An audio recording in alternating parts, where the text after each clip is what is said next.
සුබ දවසක් ප්‍රාර්ථනා කරන ඕගොල්ලෝ හැමෝටම.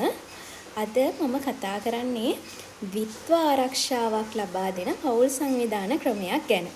එතකොට ද්විත්ව ආරක්ෂාවක් කියන්නේ මොකක්ද?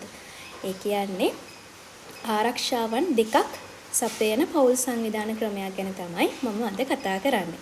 ඉතින් දැන් මේක කතා කරන එක සමහර වෙලාවල් වලට හිතෙන්න පුළුවන් මේක නොහොඹිනා ක්‍රියාවක් කියලා. නමුත් මේක ඇත්තටම මේ දැනුවත් කිරීම එහෙම නොහොඹිනා ක්‍රියාවක් ආරම්භය කරන දැනුවත් කිරීමක් නෙමෙයි.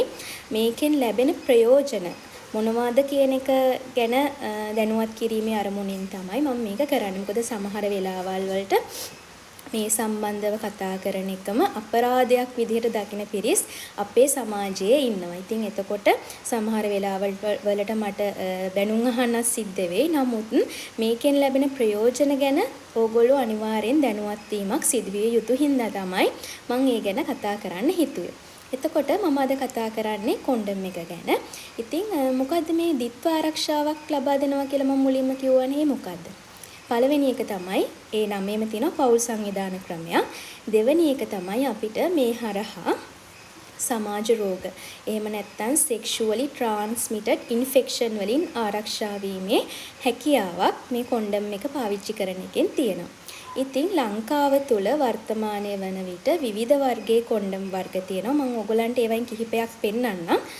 මං ගාව කියන්නේ තියෙන ඒවා මේක අපි දැන් මේ සාමාන්‍යයෙන් අපි රජයෙන් නිකුත් කරන කියන්නේ අපේ ක්ලිනික් හරහා පෞල් සෞඛ්‍ය සේවා නිලධාරීන් හරහා ලබා දෙන කොන්ඩම් එක තමයි මේ තියෙන්නේ.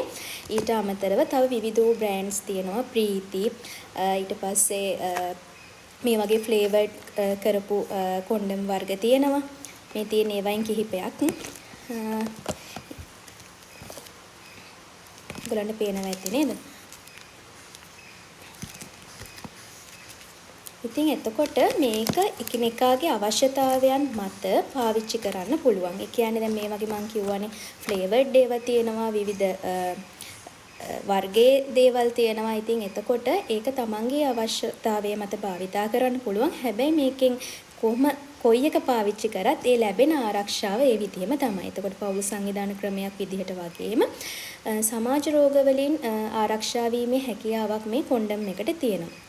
ඉතින් එතකොට මේ කොන්ඩම් එකක් පාවිච්චි කරන එක ඇත්තටම වරදක් විදිහට දකින මේවා සමාජයේ කතා කරන එක වරදක් විදිහට දකින අය ඉන්නවා.